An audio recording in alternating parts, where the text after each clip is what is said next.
Ajaib anugerah Yesus, dosaku terhapus, lidahku tak terkata betapa indahnya, bebanku dihilangkan, jiwaku terlepas. Ajaiblah keselamatan anugerah Tuhan, ajaiblah anugerah Tuhan Yesus, lebih dalam dari laut besar, yang teramat tinggi, yang teramat indahnya, yang sempurna bagiku, yang menutupi setiap celah. Jauh bersalah dari dosaku, besarkan nama Yesus yang terindah pujimu. Ajaib anugerah Yesus, dapatkan yang sesat, olehnya diampuni semua. Shalom saudara, komunitas pemuridan tercinta. Kita masuk lagi dalam YouTube bagian yang keempat dari pelajaran 4, pemuridan level 2. Baik, kita berdoa dulu sebelum kita melanjutkan. Ya Bapa Sorgawi, terangilah hati kami. Buatlah kami mengerti untuk setiap kebenaran yang akan Engkau sampaikan melalui pemuridan ini.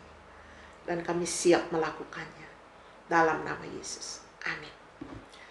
Oke saudara, jangan lupa hafalkan ayatnya. Mazmur 119 ayat 9 dan 11. Dengan apakah seorang muda mempertahankan kelakuannya bersih? Dengan menjaganya sesuai dengan firman-Mu. Ayat 11. Dalam hatiku aku menyimpan janjimu supaya aku jangan berdosa terhadap engkau. Oke. Kita buka buku halaman 45.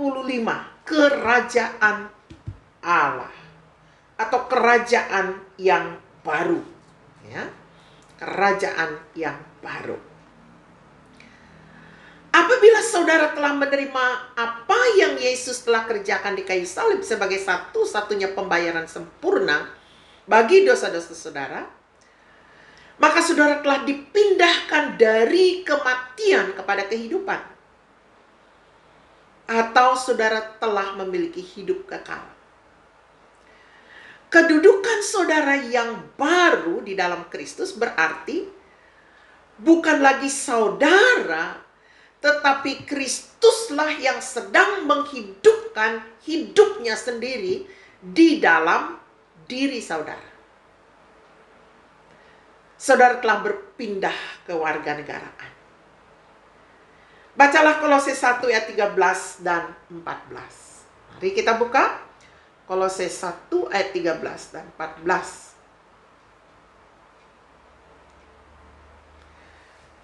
Ia telah melepaskan kita dari kuasa kegelapan dan memindahkan kita ke dalam kerajaan anaknya yang kekasih. Di dalam Dia kita memiliki penebusan kita, yaitu pengampunan dosa.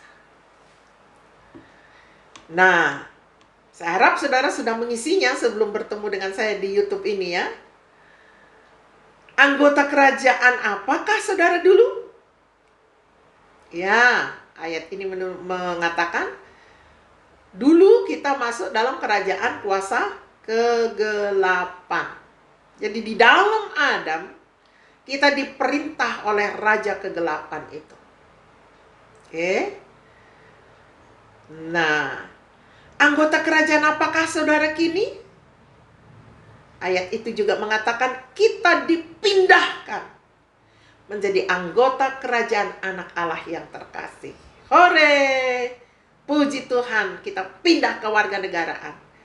Di dalam Adam, kita diperintah oleh Raja Kegelapan. Di dalam Yesus Kristus, kita diperintah oleh Allah yang hebat, Allah yang mengasihi kita. Luar biasa. Di dalam kerajaan kegelapan, setan raja kegelapan itu membiarkan saudara memiliki kebebasan. Ia tahu bahwa saudara akan melakukan apa saja yang ia inginkan, oleh karena ketika saudara melakukan apa yang dia perintahkan, saudara adalah budak dosa. Daftarkanlah perbuatan-perbuatan yang tergolong dalam kerajaan kegelapan, dalam kerajaan setan. Galatia 5 ayat yang ke-19 dan sampai 21. Galatia 5 ayat 19 sampai 21.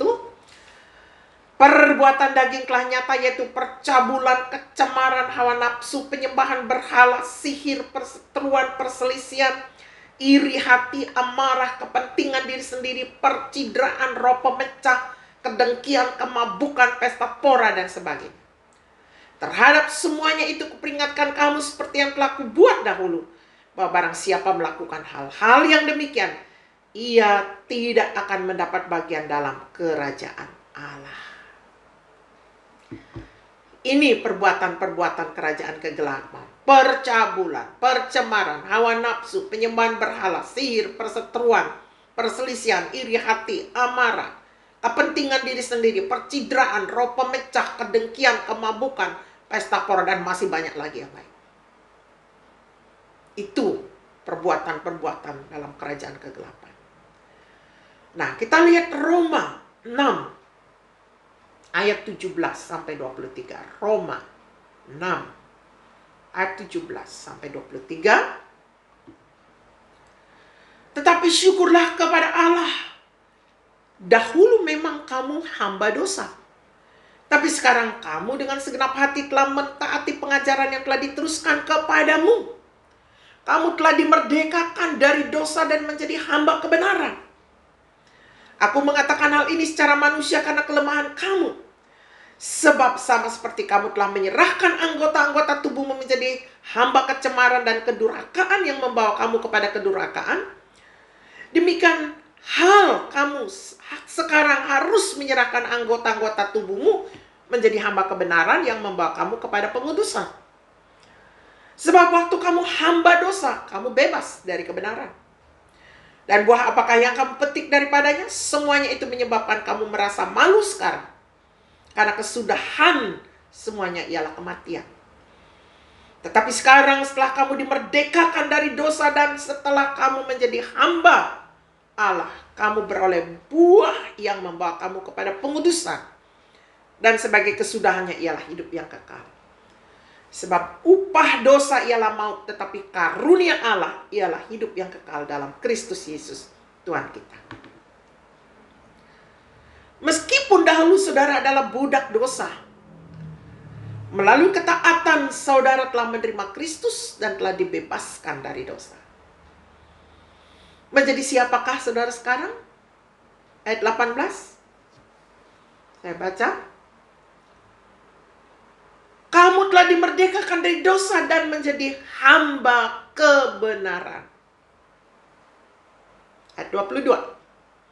Tapi sekarang setelah kamu dimerdekakan dari dosa dan setelah kamu menjadi hamba Allah, kamu beroleh buah yang membawa kamu kepada pengudusan dan sebagai kesudahannya ialah hidup yang kekal. Jadi kita menjadi hamba kebenaran, menjadi hamba Allah. Saudara boleh tambahkan di situ. Jadi hamba kebenaran dan hamba Allah. Apakah hasil akhir dari kehidupan saudara yang lama? Ayat 21. Kematian. Saudara dibebaskan dari apa sekarang ini? Ayat 22. Dari dosa. Kepada siapakah saudara menghambakan diri? Ayat 22. Sekarang ini. Menghambakan diri kepada Allah, bukan lagi kepada iblis. Apa hasilnya? Hidup yang kekal. Melalui kematian Kristus, saudara dan saya telah dibebaskan dari hukuman kekal, dari kuasa dosa. Apakah saudara dan saya masih harus terus melanjutkan hidup dalam dosa? Karena sudah dimerdekakan? Ya jelas tidak. Lihat Roma 6 ayat 1 dan 2. Jika demikian, apakah yang tidak kita katakan? Bolehkah kita bertekun dalam dosa supaya semakin bertambah kasih karunia?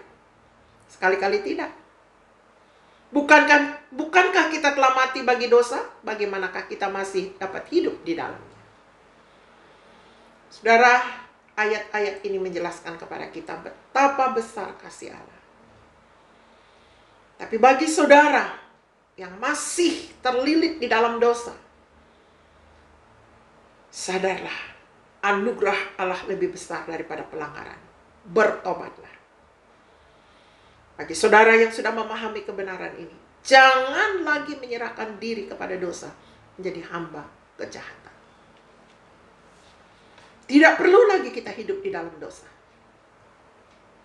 karena kita sekarang menjadi hamba kebenaran dan hamba Allah. Nah, selesailah YouTube kita yang keempat. Mari kita berdoa. Tuhan, terima kasih. Hamba berdoa supaya setiap murid yang mendengar kebenaran ini, hatinya dikuatkan oleh Tuhan. Diberikan penjelasan yang baru tentang kuasa dari Kristus yang melenyapkan dosa. Hamba mohon berkat ini dalam nama Yesus. Amin. Sampai jumpa.